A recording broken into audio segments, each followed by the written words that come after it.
कानून का नाम है एसेंशियल कमोडिटी एक्ट। ये एसेंशियल कमोडिटी एक्ट का सहारा लेकर ये गवर्नमेंट क्या करती है मालूम है? क्या करती है? एसेंशियल कमोडिटी एक्ट माने जीवनावश्यक वस्तु कायदा। ये क्या करते हैं मालूम है आपको? जैसे दाम बढ़ना चालू हो गए, लोगों की चिल्लाहट चालू हो गई, चू चौपट चालू हो गई, और चिल्लाने वाले नलायक कौन है पहले एक समझिए। ये है सारे सरकारी नौकर। सरकारी नौकर का मतलब क्या है कि उसको सरकार का पगार तो मिलता है, उसके साथ में उसको क्या मिलता है? महंगाई भत्ता मिलता है।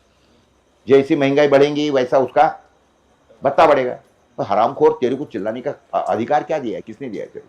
बढ़ने दे, जाने दे साले आसमान पे, तेरे को आसमान के हिसाब से उसका भत्ता भी मिलेगा। वो यूनियन सरकार से ही चलती है ना उनकी, समझे ना?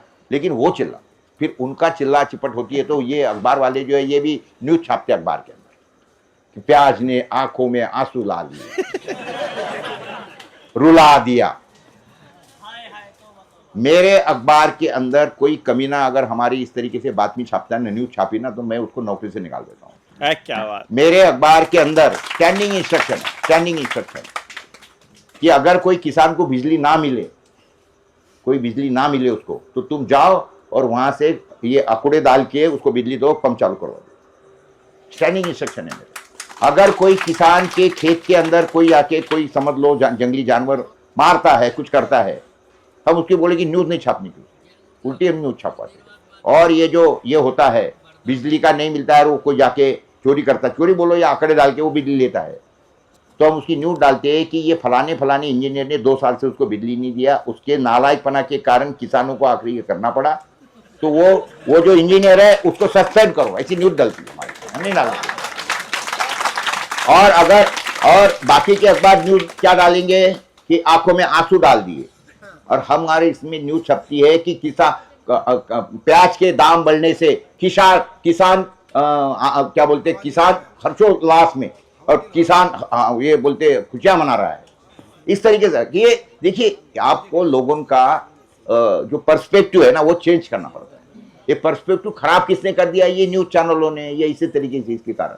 तो ये बहुत बड़ी समझदारी के साथ में सारा काम करना पड़ता है।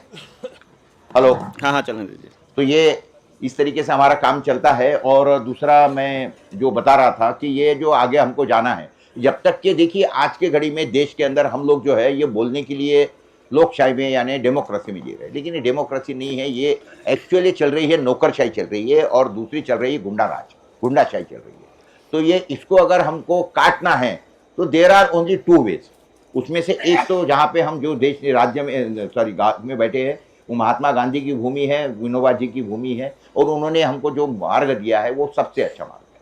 देखिए, महात्मा जी कोई कहने का मतलब वो लड़ाकू नहीं थे, ऐसी बात नहीं, लेकिन जब उन्होंने देखा कि ये देश के अंदर अगर लोग हाथ में काठी लाठी लाएंगे ना, तो अंग्रेज तलवार लेके निकलेंगे, और लोगों ने तलवार हाथ में ली ना, तो ये बंदूकें लेके मारेंगे। तो सबसे अच्छा शस्त्र क्या है? वो है शांति का, अहिंसा का शस्त्र। इसलिए उन्होंने वो लोगों को सिखाया और बताया कि अगर आपको कोई सामने वाला मारता भी है ना, तो आप के हाथ छाती पे बांधे रहने चाहिए। देखिए साहब, ये वो जमाना था कि जब ना अखबार थे, ना ही सोशल मीडिया था, ना ही टेलीफोन थे, ना कोई न्यूज जाती थी, लेकिन लाखों लोगों को महात्मा जी ने सिखाया। आज आपके हाथ में, हर एक के हाथ में ऐसा कोई आदमी नहीं कि जिसके पास में बंदूक नहीं है। मोबाइल के नाम की मतलब जो बंदूक जो है ना, उसका नाम मैंने रखा है अल्लादीन का चिराग का बाप है। अल्लादीन का दिया तो सिर्फ एक जिन निकालता था साहब, इसमें से हजारों जिन निकल सकते। ये ताकत सिर्फ आप में चाहिए, अगर समझ हो तो। देखिए, मैं आपको बताता हूँ, एक किसान ने आत्महत्या करी थी हमारे अभी वो बुल्ढाना के अंदर। मैं वहां पहुंचा और जाके देखा उसका, तो वो किसान ने किस लिए आत्महत्या की? क्योंकि वो उसके खेती को और आजू बाजू के किसान के खेती को पानी देने के लिए चिल्ला रहा था, क्योंकि पानी नहीं दे रहे थे, वो नहर का पानी नहीं छोड़ रहे थे। और फिर तहसीलदार आया, वो उसने क्या बोलते वो पोषण रखा था, अनशन रखा था, वो अनशन तोड़ने के लिए कलेक्टर गया, उसने बोला अनशन तोड़िए, हम 10 दिन के अंदर दे दिए। 10 दिन में नहीं दिया, 15 दिन तक की चिल्लाते रहा, लेटर नहीं किया, आखिरी इसने खुद को फांसी लगवा। फिर हमको ये मालूम पड़ा, हम गए उस गाँव के अंदर और पूरी बात मालूम करी, और जाके मैंने हाईवे रोक दिया। हाईवे पे बैठे, अकेला बैठा मैं हाईवे के ऊपर। एक तो गाड़ी मेरी आड़ी लगा दी, एक 4 वे लेन था, तो एक में आड़ी लगा दी, और दूसरे पे मैं सो गया, और मेरे बाकी लोग भी खड़े हो गए। 2-4 घंटे मैंने हाईवे रोक दिया पागल के जैसे। बातें ऐसी है कि ये सारा क्यों कर सके, उसके पीछे का कारण ये है कि ये देखिए, आप में अगर समझदारी है, ताकत है ना, मार रहे तो कितना भी करेंगे, ये जितना भी नालायकपना करेंगे। एक बात तो बिल्कुल पक्की है, हम तो कोई इनकी गोली से मरने के लिए गांडू पैदा नहीं हुए, हम भी असली बाप की औलाद है। एक बात समझिए। नहीं, वो तो जिनकी आप बात करें वो तो सिर्फ आरएसएस में ही है। नहीं, गोलियां चलाएंगे, मारेंगे, मार रहे, लेकिन क्या चाहिए आपको, लाठियां फाटियां चलाएंगे ना, तो आप अपने जो ये मशीन गन है ना, ये मशीन गन को चालू रहो और लाइव करते रहो कि देखो ये तो किसान बेचारा हाथ पे हाथ बांध के बैठा था, छाती पे हाथ बांध के बैठा था, लेकिन देखिए ये पुलिस कितनी नालायक है कि ये इसके ऊपर लाठियां चला रही। ये जाने दो साहब, सोशल इनकी औकात नहीं है, रोक नहीं थी पब्लिक को, और जो आंधी चलेंगे ना बाद में तो ये रोक नहीं सकेंगे, इतनी बात ध्यान में रखो। तो इसीलिए हमको आगे के जो दिन में काम करना है ना, ये हमारे को बहुत बड़ी समझदारी से काम करना है।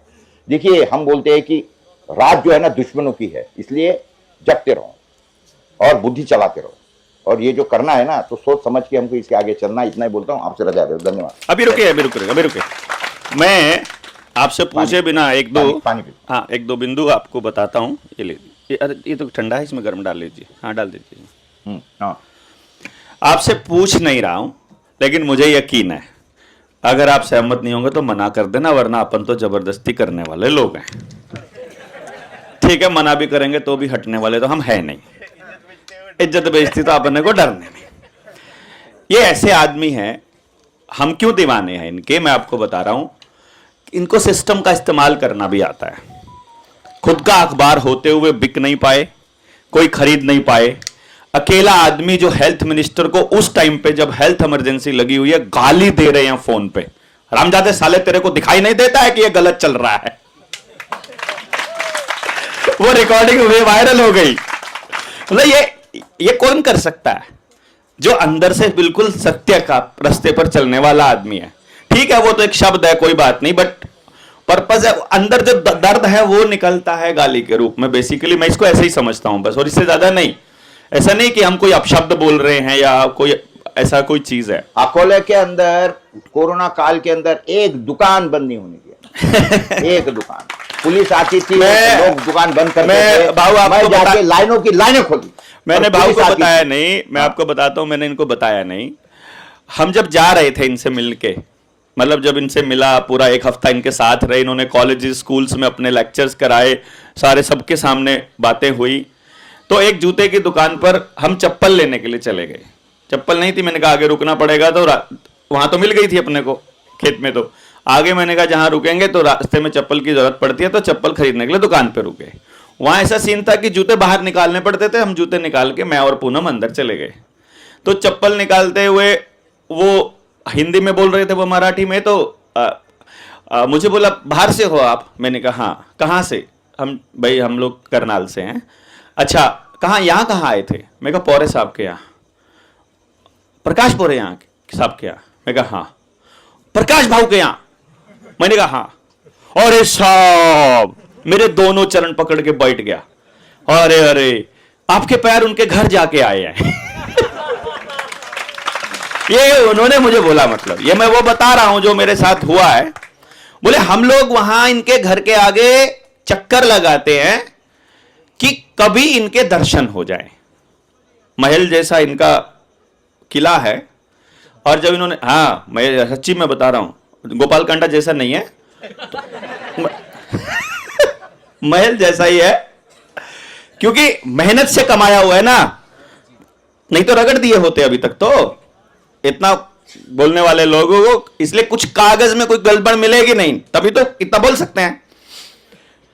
सामने खाली पड़ा था, यूज कुछ कर नहीं रही थी सरकार, प्रपोजल कहीं दे लिए थे, मान नहीं रही थी सरकार, तो साहिब ने 6 एकड़ जमीन खरीद के और लोगों के घूमने के लिए पार्क बना दिया। इस्तेमाल खुद नहीं करा, अपने पैसे से खरीद के पार्क बना दिया।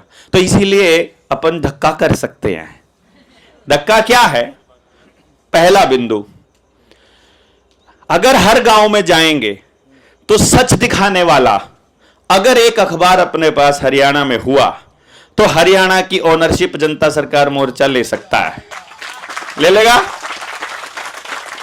अपना अखबार अपन अपन छापेंगे अपनी मर्जी नहीं से। उसमें आजकल ये बहुत इजी हो गया है। देखिए हमारा हिंदी अखबार है, जो मराठी है वो हिंदी में भी छपता है, तो हिंदी अखबार आप वहाँ डाउनलोड कर लिया करो, उसके अंदर आपको जो लोकल चाहिए वो सुधार कर लिया करो, वहाँ आप छाप लिया करो, मुझे कोई तकलीफ नहीं। लो जी, ठीक है, हो गया, जो जी करे वो छाप लो, हो गया कि नहीं? धक्का हो गया पूरा, अखबार हो गया अपना, बड़ा बनाया सारा सिस्टम, पूरा विश्वास जो है हिंदी अखबार दिल्ली के लिए, हरियाणा के लिए, हमारा पंजाब वाले छापना चाहते हो तो पंजाब। नाम भी क्या है मालूम है आपको? हाँ, राष्ट्र प्रकाश। नाम भी राष्ट्र प्रकाश है हिंदी वाले का, ठीक है। इनके जो मराठी वाला अखबार है उसके सर्कुलेशन से फालतू करना अपनी जिम्मेदारी है। ठीक है बात।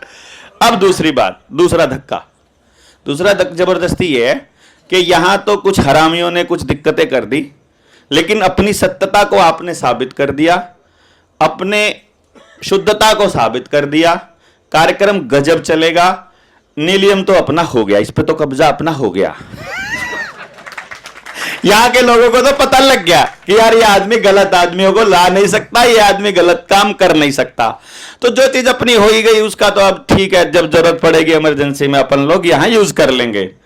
इनके पास 10 एकड़ का इनका फार्म हाउस है, ढेर तरह के केले, ढेर तरह के अमरूद, ढेर तरह के सेब, फूल, फल, फ्रूट और पता नहीं सारी फसलें, अपना बनाया हुआ रिजर्वायर, अपना सिस्टम, जहां पानी पहले टैंकर से लाए थे जब वो जमीन खरीदी थी, वहां आज के टाइम पे आसपास के 200 किसानों को पानी इनके रिजर्वायर से मिलता है।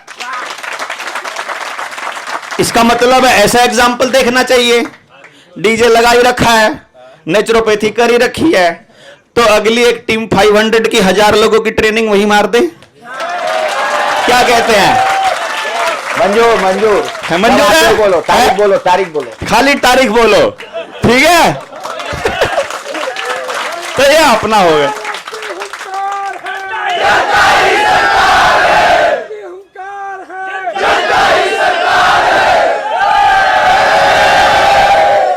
समझे? तो भाई हमने तो कहा था आदमी कमाल उसका सब कुछ अपना। है कि नहीं?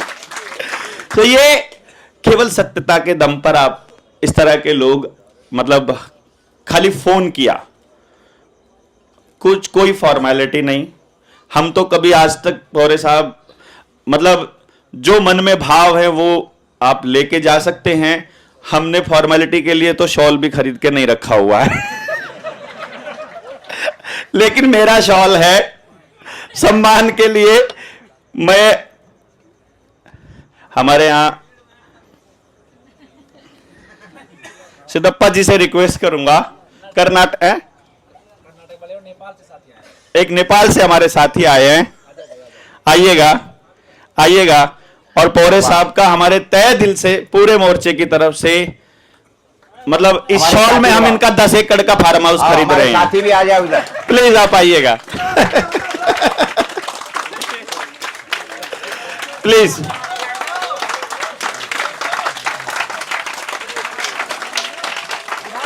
उड़ा दो ऊपर। आओ हमारे साथी आने दो। आइए प्लीज, आइए। अरे नारियल के साथ दीजिए। हाँ प्लीज। बहुत बहुत धन्यवाद। भारत के ओंकार है, भारत के ओंकार है।